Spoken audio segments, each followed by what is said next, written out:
Moderating our panel today is the president of the Rumi Forum, the host of this conference, Mr. Emre Çelik, and he will continue and introduce our panelists. Yes, encourage us, please.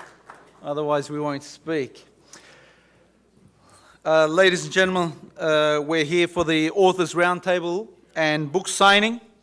We have with us Dr. Joshua Hendrick from Loyola University, Dr. Doğan Koç, Gulen Institute, USA, Jim Harrington from the Texas Civil Rights Project, as well as Tom Gage from Humboldt State University, who's joined us as we speak. So I'm going to call each one of the speakers to the podium. They'll have 10 minutes to talk about their books, and thereafter we'll open it up to the floor for a question and answer session. So please join me in thanking and welcoming the first speaker, Dr. Joshua Hendrick. Thank you.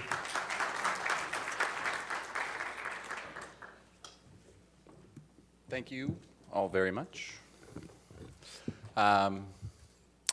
Before I begin, I want to extend sincere gratitude to the Rumi Forum for inviting me to participate. There's a great deal of questions that have been asked both yesterday and today about the Gulen movement and dialogue, and the sincerity of dialogue, what dialogue means. I don't know how many of you have read my book or read previous work yet, but by inviting me to participate on this roundtable, that is the definition of dialogue as it was defined this morning by Professor Simons, I believe. My work on the Gulen movement is not from the perspective of an admirer or a supporter.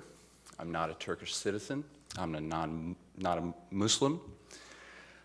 That said, I'm not a political critic either. I am not emotionally invested in the success or failure of the Gulen movement. I'm not here as an advisor. I'm not to tell you what you should do in order to avoid criticism. That is not my role. I perceive my role as a social scientist. I'm an analyst. How successful I do that is up to you, the reviewer of my work. That said, my research is based upon approximately 2 years of ethnographic participant observation, both in Turkey and the United States. For about 1.5 years, I lived in Turkey. For several years before that, I learned Turkish. It's gotten worse over the years, unfortunately, but it's not too bad, I don't think. I understand more than I speak. But I come from the perspective of viewing the Gulen movement and of approaching the Gulen movement from the perspective of social movements, from the perspective of critical theory in Western social science. I am criticized by my colleagues and friends in the Gulen movement for applying categories from Western social science to explain the mobilization of a Muslim social community. Guilty as charged, yes. I do use the language and the vocabulary of Western social science. I draw upon Max Weber and Antonio Gramsci a lot in the book to make the arguments that I make about my interpretation of Fethullah Gulen as a charismatic leader and about my understanding of what education does in society, in addition to just educating children. It also creates a narrative. It creates a narrative of a national identity. And the Gulen movement's active role in education, for all of its successes in math and science, it also is in competition with other groups that are also trying to create a Turkish narrative. And in that regard, I am a political sociologist. I'm studying power. And power not defined as a big bad word. Power is defined as organizational mobilization and influence.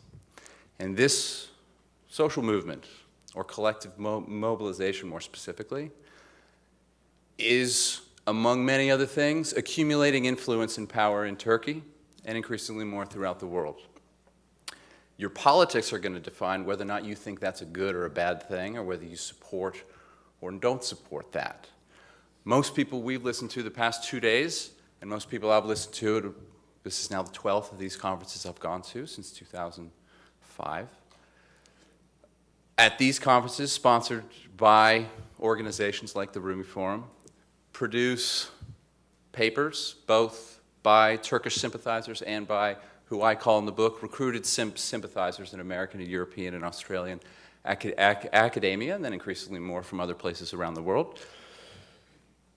These conferences tend to produce a certain literature that has a certain narrative of the Gulen movement. That said, I've also observed these conferences change over time. These conferences are critiqued by people who have a different political perspective in Turkey of the Gulen movement as being promotional conferences of a narrative to sort of promote the Gulen movement as equivalent to Turkey, which it's not. It's an aspect of Turkey. And there is a number of other narratives about Turkey that compete with the Gulen movement. Now, again, by having a paper yesterday that went through a peer review process and that was nonetheless included to discuss the ways in which the Gulen movement's notion of dialogue actually reinforces the boundaries of othering other people when dialogue is so more often than not restricted towards monotheistic faith communities. For instance, in addition to the critique that was offered yesterday in the panel that made that comment, I think two different people referred to that in that way, there's also no dialogue that I've ever seen in the Gulen community with atheist communities, with agnostic communities, with New Age communities, with LGBTQ communities. Moreover, right now there's a dozen or so fellows out in the front. I don't know if you've seen them. They're holding up Turkish flags of a variety of sorts and giving a particular political narrative of what's going on in Turkey. I would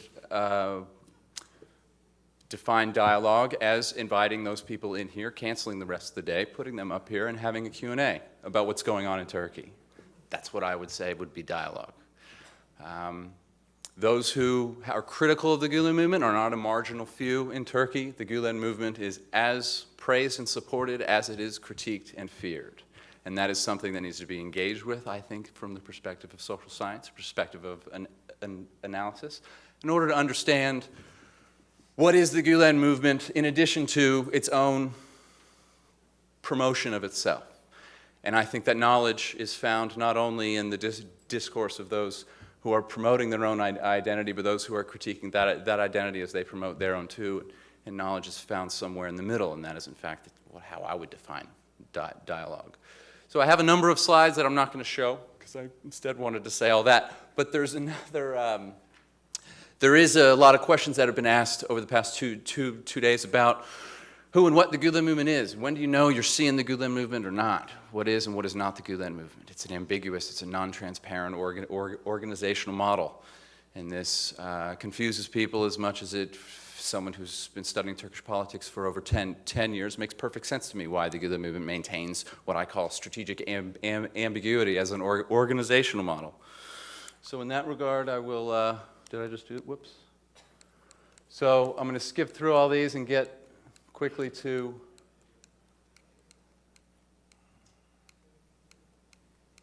forget all that, it's all in the book.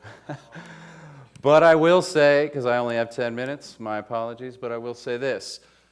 Organizing, in sociology of organizations, there's a large body of literature on the role of strategic ambiguity. What is the point and what is the organizational premise? Why would a collective organization, in whatever capacity, for-profit, not-for-profit, social movement or not, why would you organize ambiguously?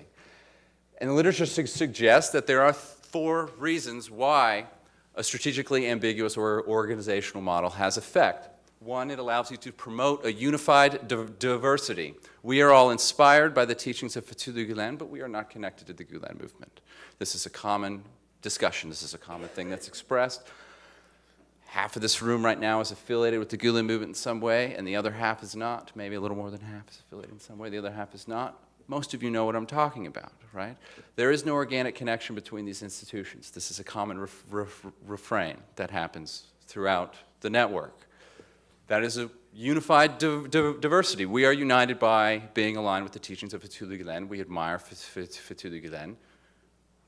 We, however, have no organic institution. We are autonomous institutions where the left hand does not know what the right is doing at any one time. You then have the ability, which was an argument made yesterday in another panel, to have a flexible accumulation model comparative to a number of 21st century organizational models. You can adapt to local particularity. When you're not a hierarchically organized structure, vertically integrated structure, you can adapt. You can respond. You can be more vocal about your relationship to the Gulen movement in the Balkans than you would be, for instance, if you're a charter school in the United States, whereby that might come with other baggage you don't want to deal with right now or you don't know how to deal with right now. Plausible deniability then is lended to that. You can plausibly deny that a particular organization is not directly affiliated to the Gulen movement because it is an autonomous institution. That is not a lie. This organization could cease to exist and have nothing to do with the Gulen movement, and that is a plausible, deniable argument.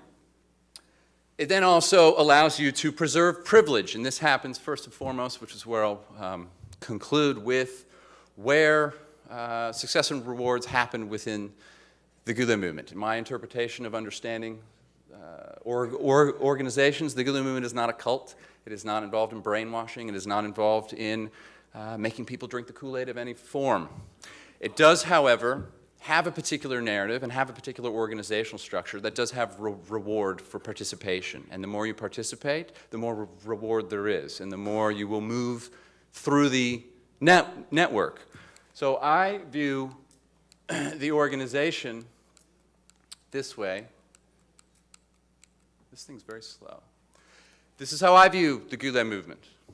Many people in this room I would refer to as being part of that black center circle, the Jamaat, the central community. These tend to be folks who are the most inspired by Hoja Effendi Fethullah Gulen. These are the people who deeply admire his teachings and who have spent their lives, their professional lives, to promote the teachings of Fethullah Gulen in some capacity or another. Usually through teaching in some capacity, and then after teaching, maybe going to work as an editor or as a journalist in some other institution as you move up the network. This is also where students are recruited, and when they're more promising, they're brought in through what's called the ABI network of authority into the center Jamaat. That said, outside the center of the Jamaat are the friends, arkadaşlar, or as Said Nursi called dost. These are the friends. These are people who are likely going to donate money to the movement, who sympathize with the movement, who like what it's doing. You then have a less defined group of sympathizers. These are both in Turkey and abroad. People are recruited specifically for their influence in academia, journalism, politics, appointed officials, religious communities, who sympathize with the group, who like the conflict resolution narrative of Fethullah Gulen, who want to promote the Gulen movement schools, the Gulen movement in Africa or in Iraq, etc. I think, however, and I'll stop here because I'm over time, that the most powerful and important organizational strata of the Gulen movement is the unaware consumer. The student at the school who has no idea that this is connected to any religious community. The consumer of products, of a book or a financial product or a piece of news because it's in English and there's only 2 options if you're reading about Turkey and you have no idea what the Gulen movement is. And that is A, the biggest, and B, the most important, in my opinion, for the continual adaptability and mobilization of this organization. And that I have to stop. I'm over a minute. Sorry about that.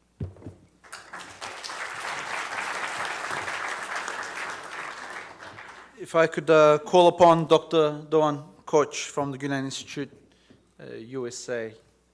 Thank you.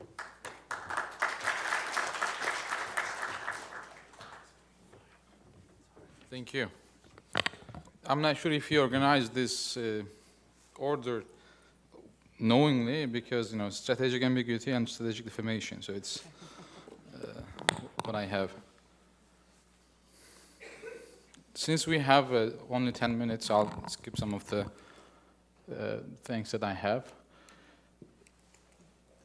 Actually, it's in the name of the book. It's called Strategic Defamation of Fethullah Gulen. So I try to look at 3 things, starting from the end.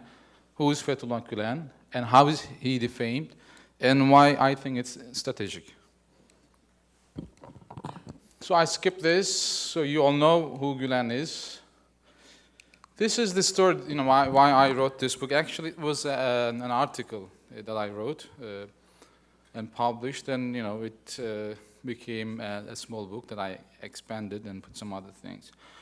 This is an article, you may know this, it's actually, when you Google Gulen's name, this is one of the articles that comes at the top. And it was written by Rachel Sharon Crespin and published by the Middle East Quarterly in the winter of 2009. And the thing why it was important for me, other than defaming Gulen, if you look at, she says, Gulen is a financial heavyweight controlling an unregulated and opaque budget estimated at $25 billion. And if you look at the source of that, it is actually an article that I wrote with Helen Roziba and published, Funding Gulen Inspires Good Work. So this, I wrote a correction to the journal saying that, I'm not sure about this, amount. She might be right or wrong. I can't tell anything about that. But she cannot refer to our, work because we don't have anything to do with that. We don't give an amount of, the total financial money that's going on. So then, then I looked at the article carefully. It was actually written professionally. It was written not only by her, but actually it was designed by what we call search engine optimization experts. If you know this term, like a business. If you go to Google, if let's say you are selling pens or something, and it's online sales are very popular right now. So if you Google, let's say you say pen, some things are coming up and others are below. So there are actually Google has, which is the the most common search engine has some algorithms to design that. So there are people who are actually working for companies to get the website up. So when someone Googles something, then comes. So if you are at the top, it's more likely that they will buy from you. So this article was coming up. So then we looked at it. And then we looked at actually during those times, the Middle East Forum, which is publishing with this quarterly, had an actually ad on Gulen's name. When people were Googling Gulen on Google during these times, as you can see, they had an ad which means paid. Anyone who clicks that link, Middle East Forum is paying some amount to Google. So there was actually a huge intention, that they had, or a purpose. And actually, I asked some, experts how much they were paying.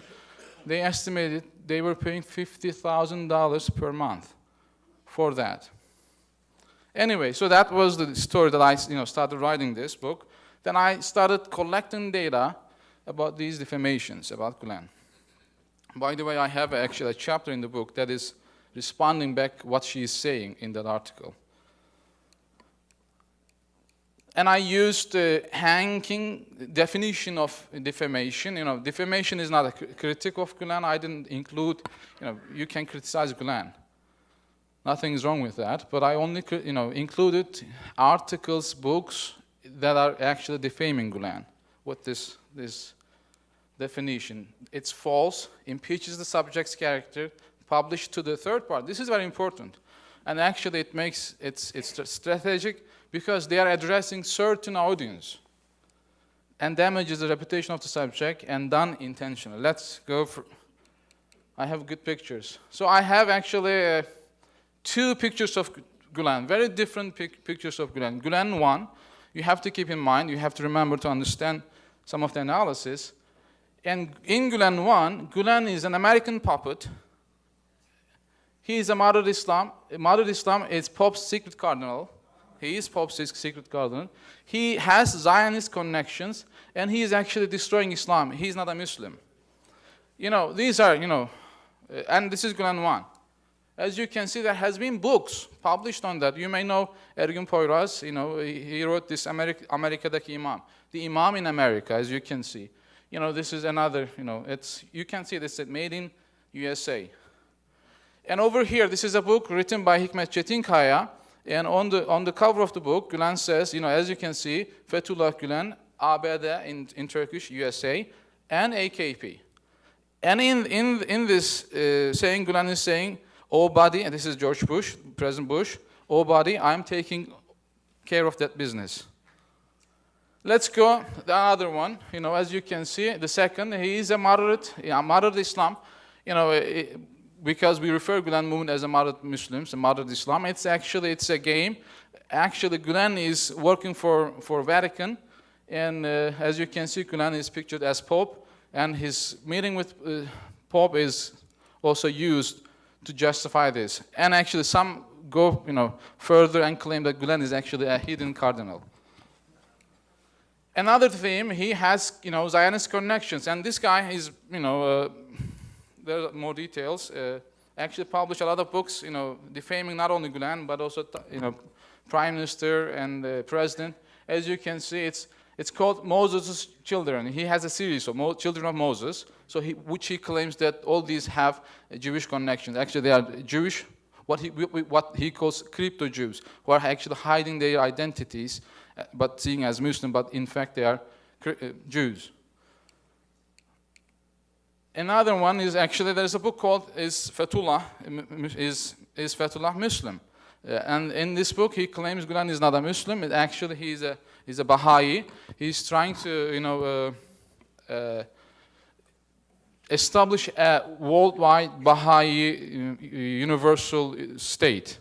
Let's speed up. And in Gulen too, you have a very different picture. Gulen is, let's go to the pictures. He is Islam's Trojan horse. Actually, Gulen it's a taqiyya, moderate Islam that he's using is a taqiyya. He's hiding its agenda, but actually, conquering the West inside. Another theme it's used, he is like American Khomeini. This is actually one of the, I think the smartest claim that I have seen in these, because Michael Rubin actually pinned this. He actually uses, because American society knows what Khomeini was. So he's using someone that people know, so he's referring Gulen as Khomeini. As we all know, theologically they are very far from each other, but this is used by some.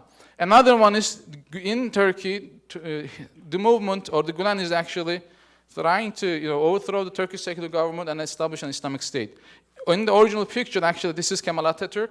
As you can see, this is Turkey, but it's pictured as Gulen. Another one, he is actually trying to establish a universal caliphate and establish a new Ottoman Empire, as you can see. This is a theme that when I was studying, actually, this wasn't a very common theme, but it became the biggest theme after that. Using charter schools, that they are saying actually they are infiltrating into the United States society, into the United States. They are actually converting students to Islam. Let's go, and this is but this has been there. This guy is Paul Williams, has written many articles. He says actually Gulen is training Islamist militia in Pocono Mountains in Pennsylvania. And the money for the movement is coming actually from the drug money from Afghanistan. So you have to remember all these two pictures, Gulen 1 and Gulen 2. Gulen 1, he's American Zionist Vatican agent. Gulen 2, he's Islamist Khomeini New Ottoman Caliphate. You remember. So I collected 436 cases, both in English and Turkish. These were, included books, journals, newspapers, and magazine articles, web blog, and website postings. What I did, okay. Let's skip that. Coding. Okay, this is the analysis. When we look at Gulen 1, in Turkish, it was 98%, which means in Turkish, Gulen is an American Zionist Vatican agent in 98% of the cases. But on the other hand, in English, 90% says he's an Islamist, Khomeini, trying to establish New Ottoman Empire and Khilafah. This is another way, and this is also interesting. I also did a timeline in analysis, and seeing that increases and decreases in the amount of the defaming articles on time. Yeah, I also ran a correlation analysis is a simple, statistical analysis between the language and the Gulen picture. It shows that very significantly there is a high correlation between the language and the picture of Gulen, which means, this is what I think it's a strategic, because they are addressing different audiences. If they are addressing an American and Western society in English, they are claiming that Gulen is an Islamist who is trying to establish an Islamic country in Turkey. But if they are addressing in Turkey, and you can see in their websites, sometimes they make mistakes. There are some in America as well. Since most people don't read Turkish, but you can see in Turkish versions they are saying the opposite. Same group that they are saying in Turkey, Gulen is actually is a CIA agent or working for America, at least, and the schools in other countries are also supported by America. So this is the last one, I think. Let's see. What else I have in the book? It's a short bio of Gulen. Some more details about these defamations. Who are these authors? I also have a chapter. Who are these people? Different groups, both in Turkey and also in the West, especially in the United States. And also my response to Rachel Sharon-Cressman article, because that's the starting point. That was I think the mother article, main article, and also my data set. Thank you very much.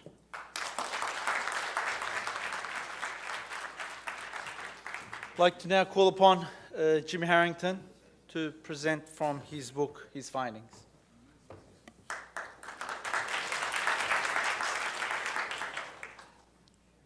Every time I come to one of these conferences, I spend half of the time in total befuddlement with the language that I hear from the professional sociologists and all of this, because I'm a lawyer. I come from a totally different discipline, and so I'm going to try to do the best I can to avoid legal terms, and actually talk to you as a lawyer, human rights lawyer, who has 40 years organizing and doing civil rights work in Texas. And if you're from Texas or have any idea about Texas, you know that we could use about 100 civil rights lawyers to deal with issues that we have. and that's Sister Martha's campaign to become a secret cardinal like Fethullah Gulen. Being Catholics, we know the probability of that is about -0. So I wrote this book because someone said, why don't you write the book? And I had very little to do with the movement. I had gone on an interfaith trip and all that. And I knew nothing about the trial of Fethullah Gulen, but I ended up doing it. I had to have my arm twisted because I actually have a couple other jobs that I do. But there was never a trial written about the trial. I mean, never a book written about the trial, so I thought, man, I love international human rights law. This is a chance I get to write a book about something no one else in the world has written about, and unlike most victims of political trials, he lived. You have Socrates and Jesus and the witches of, so-called witches of Salem, the uppity women of Salem. Generally, you don't live after a political trial, but not only does Fethullah Gulen survive, but this trial had enormous impact in Turkey. It went on for 6 years and 2 years on appeal, but it had an impact because it interplayed with what was going on with human rights in the European Union, and it strengthened each other in the movement toward greater democracy in Turkey. Fethullah Gulen starts out in the military, or not the secret courts, but state security courts, sort of like our version of Guantanamo, right? You get to go to the state security courts. He was arrested for being a terrorist. A terrorist at that time in Turkey had absolutely nothing to do with violence, strictly changing the nature of the state. And that's why you see all of this stuff that no one put up on the board, because they're saying he's trying to change the essential nature of the state.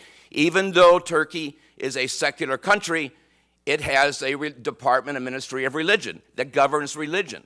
And so the argument was Fethullah Gulen has become that director of religion, changed the nature of the state and all this. And that's why you see this assault on him that occurred at exactly the same time they were getting ready to indict him. So this campaign, vicious media campaign that went on, was part of getting ready for that trial to indict and prosecute Fethullah Gulen. So you see, and I try to look at this historically, what's going on in the country. I look at what's called, the deep state, what's going on in the economy, the realignment of the economy towards Anatolia. Look at this media campaign, who's being disturbed. And I have to say that there were 200 libel cases brought by Fethullah Gulen against these stations, the media. He wins virtually every one. But because there's no penalty under Turkish law, essentially, for libel, this stuff keeps on going and going and going. It's like Fox News. Keep it up, It doesn't have to be grounded in truth. So it went on. But I found, as I just said, enormously interesting was the interplay between the European Union making Turkey's institutions, courts, more democratic. In fact, during the Gulen trial, they had to abolish the state security courts. He was switched over to the civil courts. They had to change the definition of terrorism under which he's charged to include actual violence. Now, transparency issue comes up all the time. I'm a civil rights lawyer. I'm deeply concerned about transparency. But what people don't talk about is in Turkey, when Fethullah Gulen was indicted, so was the entire Gulen movement. There is a profound legal reason for lack of transparency in Turkey. There is a history of going after nonprofits, anti-government institutions, and shutting them down, seizing all of the assets. And in Turkey, even if you're indicted but not convicted, get this, sounds like something we have in the United States. Even if you're indicted and not convicted, the government can still seize your assets. Imagine that. We have that in the United States. So there's a real legal reason for the lack of transparency and the lack of the unity, if you want to call it, of governance. And I think that's something that people are beginning to understand, that while it plays in a different fashion legally in Turkey, it plays in a different fashion in countries like ours, the United States. So anyway, the book, back to the book. What I try to do, I wrote a chapter on what I perceive to be the work of the movement, what I perceive to be the life of Fethullah Gulen, because I wanted to popularize this in a sense of getting the message out. I didn't want it to be a legal piece. I put all the legal documents on the website. If you want to read the court decisions and all of that in Turkish, they're on the website. I tried to make it so that it would appeal to people, help explain the movement, help put the trial in the context that it's in. Now, what's interesting about this, and also there's a parallel American trial going on, in which while this trial is going on in the United States, Fethullah Gulen, who has come to the United States for medical care and decided to stay and gets a visa as a religious scholar, all of a sudden the United States government says, sorry, you're not really a religious scholar, and wants to deport him back to Turkey. Now you can read my book, or if you're an unaware consumer, as Joshua would call us, you can read my book and find out the connection, why that happened. But I'll tell you, it was Dick Cheney and Rumsfeld over military sales. So anyway, there's this parallel going on in the parallel trial, not a religious scholar. So the same time that the trial ends in Turkey, it ends at the end of 6 years, and then there's an appeal for 2 years. In Turkey, there are 2 courts of appeal. So Gulen wins. Fethullah Gulen wins the trial. The judges say everything is false, all the accusations are false, there's not one shred of evidence about violence. Look at the 200 lawsuits that have been filed about libel. He's acquitted. The appeal goes on for 2 years, goes to both courts of appeal. The first court of appeal is 5 judges, and the next one's 23. He wins, and at the same time, the United States comes to trial, and the U.S. attorney arguing the case, this is our United States attorney arguing the case, says, you need to revoke his visa because he's not really a religious scholar. The judge says, well, what about all these books he's written? What about the picture of him with the Pope? She says, Your Honor, we believe that was photoshopped. This is the United States attorney saying this, right?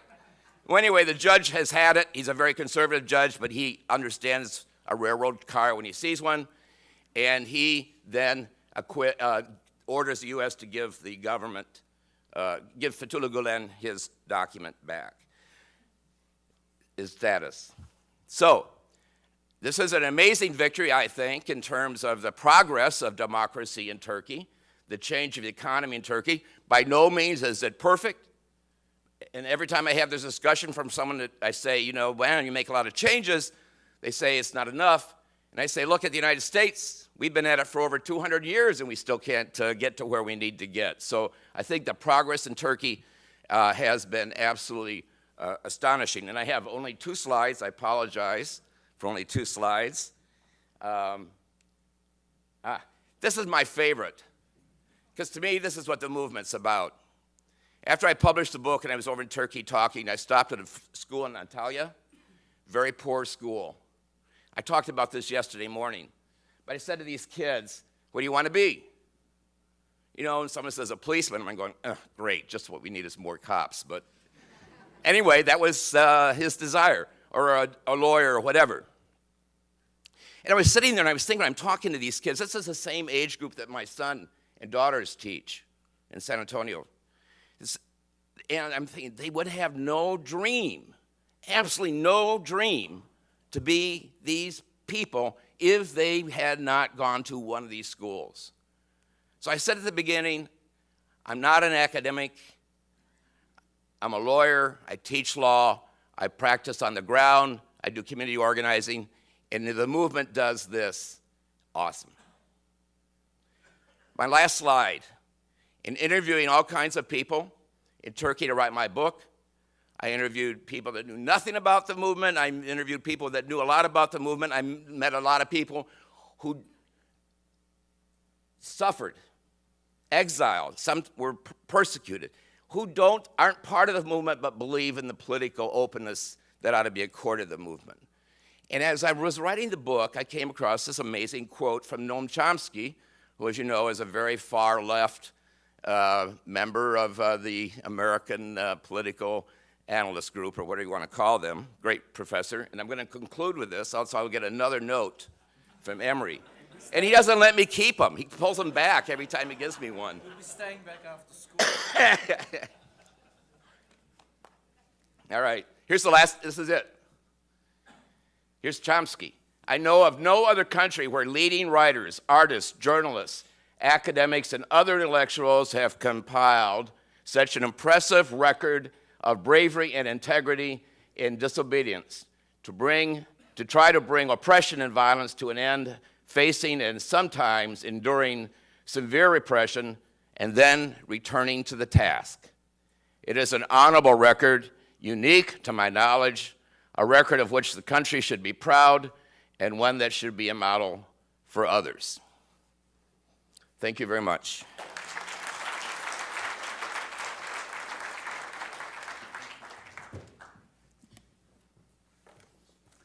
I'd like to call upon our 4th author, Dr. Thomas Gage from Humboldt State University.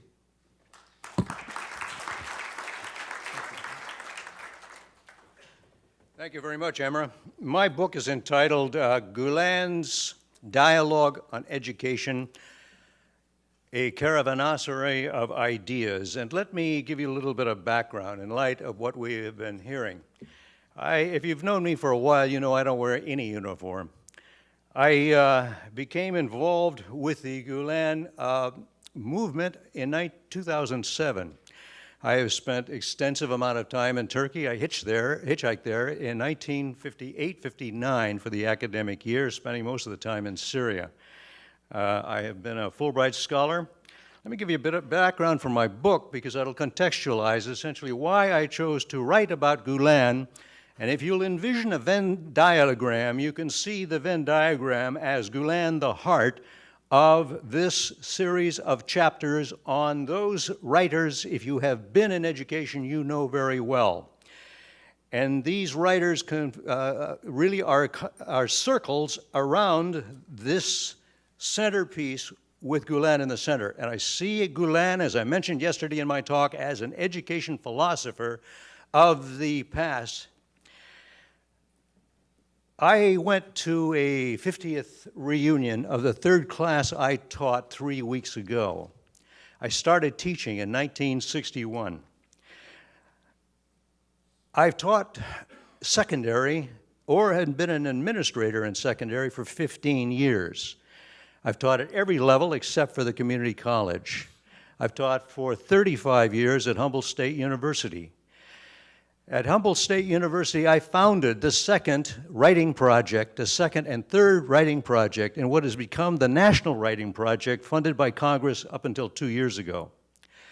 The Redwood Writing Project and the Hoopa Valley Native American Writing Project, which I directed personally on the reservation for 10 years, was because of my reverence for first the Native American population in the Hoopa region.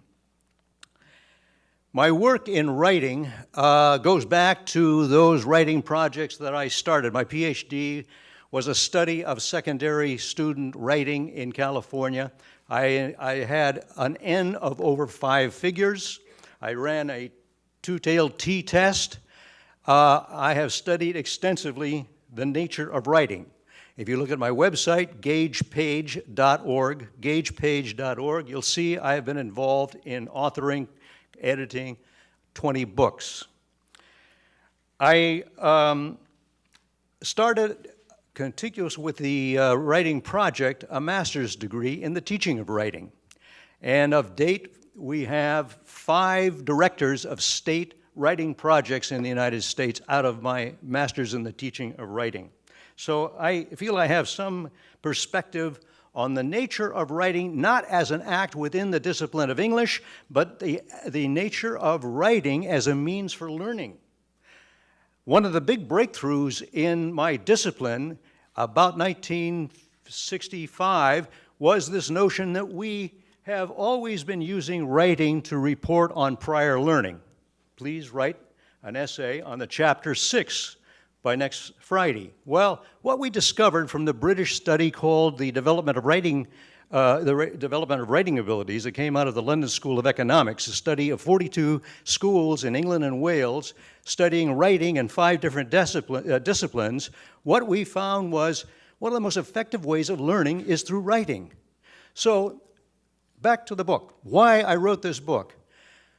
I taught a graduate course in the Masters in the Teaching of Writing for 33 years, and the title of it was that study in Britain, the development of writing abilities, grade 7 essentially through first year of community college. And what I found in the writings of Dewey, in the writings of Montessori, in the writings of international writing writers like Lev Vygotsky, Montessori, Kurt Hahn in Germany, the Swiss Jean Piaget, the Canadian Alban Bandura, was a host of souks within this caravanserai. And when I read Gulen, I saw the overlap, particularly the work of James Moffat, chapter 8, who I found an incredible resonance. Moffat, in being probably the finest rhetorician of the last century, according to his publisher, Bob Boynton, has made a big impact in the United States, but has faded with his passing. I've been involved with the Asilomar Conference. It really gave birth to the National Writing Project. I was there last weekend, 62nd year of running that conference. But what I'm seeing in the United States is something fading that I see, in fact, emerging from the Gulen movement. And that's what I was addressing yesterday, this idea of an I-thou attuning in teaching. And I have often wondered, what is it? Now, I've been to Turkey over 20 times. I have known Kemalist. I've been a guest to the Moda Club in Istanbul, in Karakoy. I have known many, many judges from the As I say, I don't wear a uniform. In fact, I'm organizing the Humboldt State University International Education Program the week of the 20th of November, and my featured speaker is a poet named Ali Aydin, who was in the Ghazi demonstrations, and he is not favorable to Gulen. So I have a book out on Gulen, and Ali's going to be talking, and I think we will have a harmonious dialogue, as we have witnessed right here in these 2 days. But I think what is so interesting as I get closer and closer, and I hope I'm not an Orientalist, but I've had a rich experience in Turkey and in Syria. I have 3 grandsons who are half Arabs from Aleppo. I have great reverence for the Middle East. And I have despised what I've seen in the media over the years. And so in my retirement, I'm doing what I can in order to expunge that in my quixotic fashion. But the thing that I've been picking up on within the Gulen community is this concept of Hizmet. The idea that you just know what you're doing. You're not in it for what somebody is going to provide you with, in terms of kudos, which is very big in the United States. You are doing it because you have this sense of purpose and mission, and I like that a lot because that's the kind of idea that Jim Moffat had, and it should permeate throughout the United States. And in fact, I believe that Moffat's ideas can permeate in any language, and that's one of the reasons why I could bring Moffat with his spiritual side too, along with other writers like Dewey and Hahn and Montessori. But I see Gulen as having achieved through his work in 4 decades something that maybe can't be achieved in the United States. I mean, I'm an American. I grew up in California. My great uncle was the governor of the state. And I find that there's something really wrong in our culture. And we have to face it. I had a brother and a nephew, my godson, killed by a gun. And this is something we don't talk about in this society. And we are really hot to talk about the problems in the Middle East and how these people hate each other. But 30,000 Americans get killed every year with guns. And I find this reprehensible. I think what we have to do is be a little bit honest and investigate our culture. I've traveled all around the world. I've taught in China. I've taught in Morocco. I've taught in Greece. I've taught in Syria. And yet I find that my relatives were murdered and they hadn't really been out of the state of California. We've been living in a state of fear in this country to such an extent. And yet what we should really be fearful about is what might be lurking down the block. That's not getting to the book. But what I'm getting at the book is when I look at Gulen's work, when I look at the peace movement, when I look at the efforts of those in the field starting projects like Kim Se-yok Mu, the schools, I find great hope. And when you're 76 years old, it's great to see that kind of ember of hope. Thank you.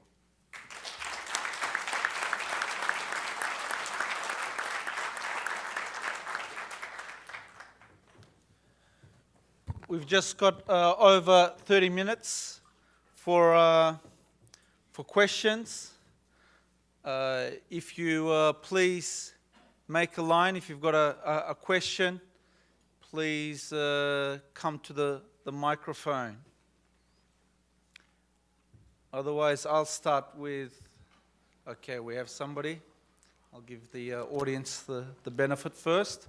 So please, if you like, please state name and affiliation. Oh, I'm Jessica Rahman from the University of California at Riverside. My question is for Dr. Hendrick. I was wondering, with your political and economic framework, how much room you leave for piety as an actual motivator for joining the movement?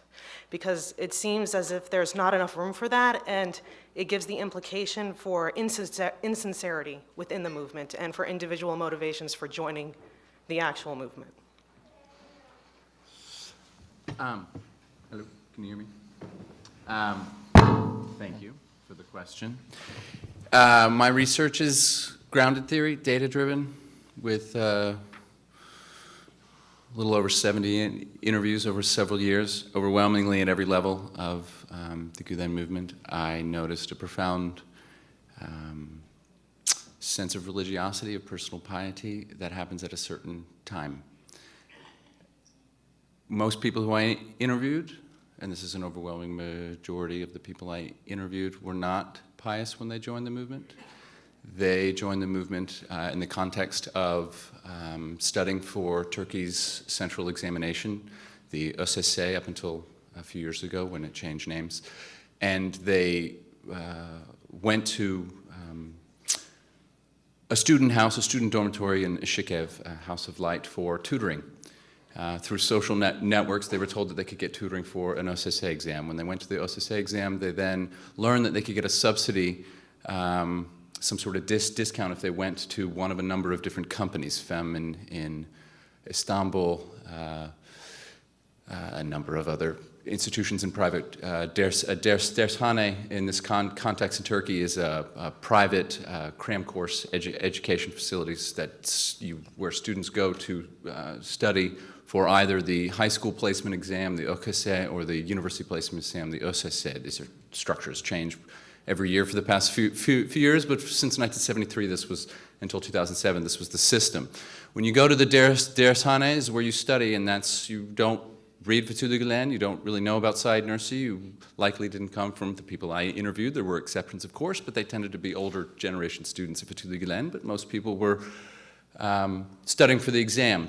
When they did well on the exam, they were contacted, because it's public information, by their teacher at that Dershane, and it's public information where you're going to university. And they said, oh, so I hear you're going to Ankara University, I hear you're going to Boğaziçi, I hear you're going to wherever. Do you have a place to live yet? Have you thought about living in, we have a subsidized rent over here. You can live over here in a student dorm and in a Ishikev. And then when you're there, it's a good deal. You get a subsidized rent. It's a great social network. These are all nice people. Everyone's very sweet. It's a community. It's an identity building. You find a great sense of self and a great sense of purpose. I met a lot of people who didn't really enjoy their time in the Ishikev, and they left, and they were allowed to leave on their own accord. And this is why I don't think it is a cult. You can come and go as you like. But the more you decide to stay, the more responsibilities you might be asked to take on. You might be asked to be an abi of that house. You might be asked to organize sohbet, study groups, where it is there where then you first read Hoca Efendi Fethullah Gulen and or Said Nursi and or a number of other people. And it is at that time where then piety is further developed. That is, significantly after the rational choice via social mobility motivated you to participate. And that is, again, driven by the data that I collected, which is the sample that I had. So it is an interpretation based on the data I collected, and I'm sure there's a number of people in here who already critique that, so I'm only interpreting the data that I collected. End. Okay, thank you. Pim, please. Yeah, my question, even though I'm tempted to talk with my colleague in social sciences, but let me not do it. My question is to my friend Doran Koch. You, in your analysis at the end, which was a social scientist analysis about the correlation between the languages, I remember that you were talking about they. So your hypothesis, and this is not so much a question, but just kind of an invitation to tell us a bit more, because I missed something there, I think. Your hypothesis only works if there is a they that has this strategic defamation. So who is they? Yeah. Actually, there's a chapter in the book, I'm looking at who are they, and, mainly because it's 10 minutes, I couldn't go to details. There are actually probably 80 or 90% of the articles and books were produced by 5 or 6 groups. And there are actually 2 main groups in Turkey, that they produce. One is what we call ulusalcı, as you know, ultra-seculars, people, which has, well, you can call them, the elites of Turkey, have ties with military. one of the author, actually published over 10 books. And he's in jail right now. He was tied to the Ergenekon case. And we know that he was actually paid by the military to write those books. One of the generals, who's also in the jail right now, was the head of Jandarma in Turkey. And he received, a salary from the military. And also his books were distributed by the military in the army.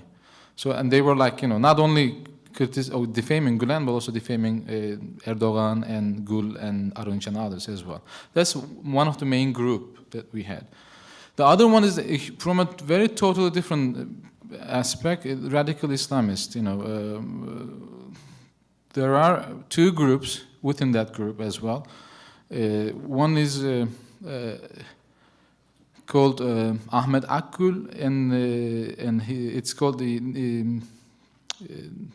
Milli Çözüm, the National Solution newspaper. They produce a lot of, defaming articles against Gulen. And the other one was Yeni Mesaj, or what we call Haydarbaş group. He's also a party leader. So it comes from a different, very different aspect. But they were, kind of working not together, but they were defaming Gulen from a different perspective. While the secularists or ulusalcists were defaming Gulen as an American agent, the others were actually criticizing the interfaith dialogue of the movement within Turkey.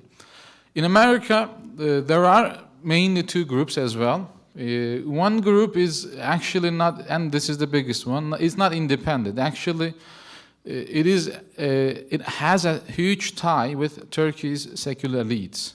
So secular elites were the elites of Turkey. They were controlling the country in media, in the government, in the military. As as Dr. Harrington said, you have military, business. So, and those people were the people who were, in America, they were doing business with the Turkish elites.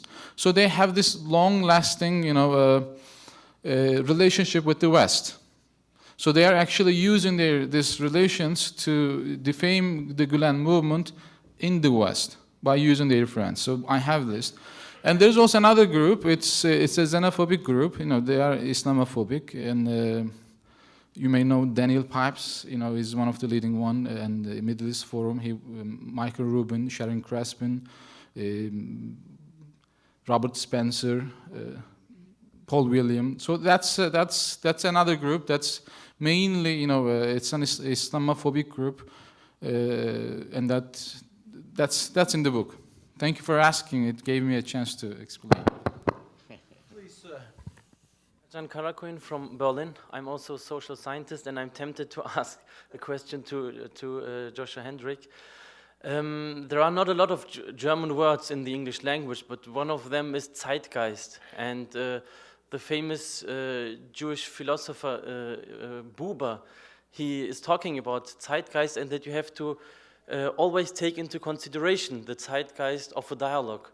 And so my question is, do you take into consideration the zeitgeist of Turkey when discussing about Gulen and the ambiguity of the strategies and the organizational structure? Because, for example, if you talk to Armenians in Turkey, you will hear that about 100,000 Armenians are hiding their identity because they are afraid of getting any problems with Kemalists and with nationalists. So do you take this into consideration in your work? Thank you. Thank you. I do. I wasn't very clear, I guess. I very specifically take this into consideration. The secular fortress that is pre-1983 Turkey is, 1923 to 1983 Turkey is just that. It's a secular fortress. There's a French-modeled laicism and the monopolization of faith identity as a potential antagonist or alternative form of collective identity to Turkish secular nationalism. This did not, contrary to popular belief, Turkey is not a secular country. It's a laic country, and Americans have a difficult time understanding the difference between a free market of religion, the American-style secularism, versus a state control of religion, French-style laicism, laïcité, laiklik in Turkish. When Özal's reforms liberalized not only the Turkish economy, but the Turkish political structure, and a new constitution was written, however non-liberal that constitution was, it did liberalize to some capacity relative to what was before it. Education, specifically allowing for private education, and media laws. And this is when the Gulen movement moved out, sort of second phase, as Hakan Yavuz calls it, Gulen movement under Özal, when there was an effort to find refuge in the private marketplace of private education and private media, buying Zaman in 1986, opening Fatih College in 1982, Yamanlar College in 1982 first. The context wherein then you organize communities, reading groups, sohbet groups, or nerd dershane groups, is under the radar of people's homes, because it's going to get you don't publicly wear your Gulen movement card on your badge, right? Because, you know, it's a very divided society. Of course, I couldn't concur more with James Harrison. This is correct, right? There's a completely rational and logical understanding for the organizational model of the Gulen movement. That said, when the Gulen movement moved outside of Turkey in the 1990s, and then to much of the world in the late 90s and 2000s, it moved into other local contexts where that ambiguity does not translate in a culturally communicative way. That is, in my opinion, what's happening here. The ambiguous, strategically ambiguous, flexible organizational model of the Gulen movement does not culturally compute with an American public, and this is leading to a public relations problem at best. In a number of states, it's not leading to problem. In other states, it depends on that state's particular politics around charter school and the privatization of schools therein. So in Texas, there's a much friendlier community than there is in Pennsylvania. And I hope that answers your question. Okay, please. Thank you. My name is Sophia Pandya, and I'm from Cal State Long Beach, religious studies professor. So Dr. Hendrick, I'm wondering if I read you incorrectly, but you seem to conflate the AKP, the goals of the AKP, with the Hizmet party. And to me, you know, I don't know if you really meant that, but that seems to be not true right now. Can you expound on that? Sure. Sorry to monopolize. I think it's very clear to anyone who's well-versed in Turkish politics that the Gulen movement and the AKP are not the same animal. They are, however, part of what is collectively referred to as the New Turkey. That is an opinion, that is an argument. The New Turkey is a coalition of like-minded interest groups that are not like-minded in all sectors, but they are like-minded in a certain number of social reforms and social change they would like to see. Number one being the removal of military oversight, what is referred to as military tutelage of Turkish society, and of the democratization, specifically of education, the increasing privatization of education.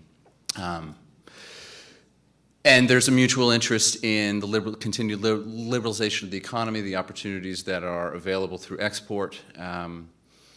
And this is something where they share like-minded interests, and where they did form very clearly a political coalition for the first two terms of the AKP's reign. Since 2007, that coalition has frayed for a number of reasons. The AK Party has amassed an electoral coalition that is larger than the Gulen movement, and they are clearly, as far as my reading of Turkish politics, involved in a power struggle over particular issues, number one being the handling of the Kurdish issue, and they have a complete divergence of opinion on that, and that seems to be very vocalized on the pages of Turkish newspapers. And then conspiracy theories developed therein about the fraying of the coalition between the Jamaat and the party. There seems to be a very clear distinction between Erdogan and the AK Party as far as my read of Zaman News. There is an effort on the part of my read of Zaman News of an effort to marginalize Recep Tayyip as something different than the hopes and the promises of the AK Party. Now, how the three elections coming up are going to produce an alternative for the Jamaat to mobilize. I also think that overwhelmingly, just like in the United States, whatever tensions the moral majority might have with the Republican Party, there is nowhere for them to go in terms of their collective interests. Similarly, currently, at least right now, I don't think, and we can all disagree or agree, that the Jamaat has anywhere else to go, however much they would like somewhere else to go, perhaps, within the Turkish political culture. Hope that answers your question. Yes, ma'am. I'm Denise Loja from Fordham University. I'm sorry to the panel, but the question is from Dr. Hendrick as well. Civilization. I apologize. A quick point, just because I have some interest, and I would just like your observation as we cross past the nice group of people here today. I'm well aware that particularly there are a lot of men who are inspired by the Hizmet movement. My question to you is, in your studies and your observations as a sociologist point of view, where do women play a role in the Gulen movement, in the Jamaat, and in the hierarchy as we cross through the organizations that are inspired? All of them are dominated by men. And what has been your observation, and where do women play a role in the Hizmet movement? Thank you. My work was not, I make it clear in the book, I make a short, quick observation on gender. Wasn't the focus of my work. The institution that I was at was approximately where I did the bulk of my work. It was a little over 100 people were employed there, 4 of which were women. 3 were in children's publishing, and 1 was a contracted firm who was in the kitchen. That said, I've also been to a number of other Gulen movement affiliated organizations where women have a completely different relationship to that organization. This tends to happen in schools. There's many women teachers, at least in certain schools. And within dialogue groups, there's always, you know, you walk into a number of groups, there's a woman at the front desk, and this is very conscious, I think, to respond to this critique. There's a number of work out there that I'll pass off to. Berna Turum writes about this a lot. One of my colleagues in grad school at University of California, Santa Cruz, Berna Arslan, wrote a great dissertation, in my opinion, on the gendered nature of science education in Gulen movement schools. It's yet to be published into a book. So I can't really comment specifically, but I will say that in my experience, I notice more women every time I go to a variety of different institutions. And again, it highlights to me the adaptability and flexibility of the organizations, again, to respond to criticisms and to absorb their criticisms. Again, I'm invited to this panel, and I think there's something to that needs to be, you know, loud and clear. Thank you. Please. Hello, my name is Serdal Okur. I will ask Dr. Joshua Hendricks again. And maybe it is very, maybe we are talking everything about my question or similar, but we didn't maybe ask direct question. What do you think? What was Fethullah Gulen's goal at the beginning of this movement, and what is now? And do you think they are the same, or if he's succeeding this one? What do you think about it? This is my question. Thank you very much. To be honest, I think it would be tremendously arrogant and out of line for me to tell you people what Fethullah Gulen's goals are. I don't think that that's I think that would be very arrogant and out of line. I specifically am interested in organizations. And this gets me critiqued, which I welcome, but I have an argument for it, and I will stick, you know, by it. My interest is in the social movement of Fethullah Gulen, not in Fethullah Gulen the person. There's enough people, clearly, over 2 days who are writing about Fethullah Gulen. There's 3 other people we can talk to about his writings and his ideas. That's well covered. What's not well covered is the relationship between trade, the bank, the newspaper, the schools, Hizmet donations, recruitment, right, and the flexible adaptability of organizations. That's where I view my contribution, not in whether or not his goals are what they are, whether they've changed, whether they're good, whether they're bad, that is politics, and I'm trying my best to not participate in, battle lines. That said, Fethullah Gulen has become more than Fethullah Gulen. He's become schools, he's become a bank, he's become a newspaper, and however much we might want to talk about his removal, he is a collection of institutions, and his name is on it. However much he doesn't like it. 5 years ago, this was the Gulen movement. Now it's Hizmet. And many of us in the room know that, right? And there's a effort on the part to remove Fethullah Gulen from the equation and talk about the people who are behind it, and that's where my role, I think, is. I'll take the prerogative to ask all the panelists what their continued research interests are regarding either Gulen, the individual, or the movement, if indeed you have a continuing interest in any critical analysis or research. Tom? Yes, I suggested an area that I'm looking forward to understanding more, and that is this concept of vision. My colleague Joshua mentioned the Sobet. There are things that come out of the Anatolian past that have a lot to do with the success of the Gulen movement, and I am interested in those aspects, and particularly interested in, as I mentioned in my talk yesterday, where Gulen's contributions to schools in Turkey has been to achieve what America achieved 50 years ago. The United States is drifting towards what the bureaucratic Turkish Ministry of Education of the 1950s has achieved. So I'm interested in what is it about the sociology of Turkey that has achieved this incredible phenomena, and why it's not having the United States, and where are the future leaders in education that can counter this direction towards seeing I was talking to a colleague from Irvine, and she was saying how at Irvine, this incredible university campus of the University of California, is right now professors are facing the dictate to go online with their presentations and provide services to greater and greater number of students, and therefore you don't replace the Blake Scholar, you don't replace the critical theorist, because it's all canned. Maybe you can even, on iTunes, get it from Yale. I mean, folks, if you're in academia, this is a fearful situation we're drifting towards, and it's precisely the I-it kind of phenomena that I was addressing. Jim, please. As a civil rights, civil liberties lawyer, I have really gone in a different path. And the book that I'm writing, I'm actually writing it with a Methodist minister.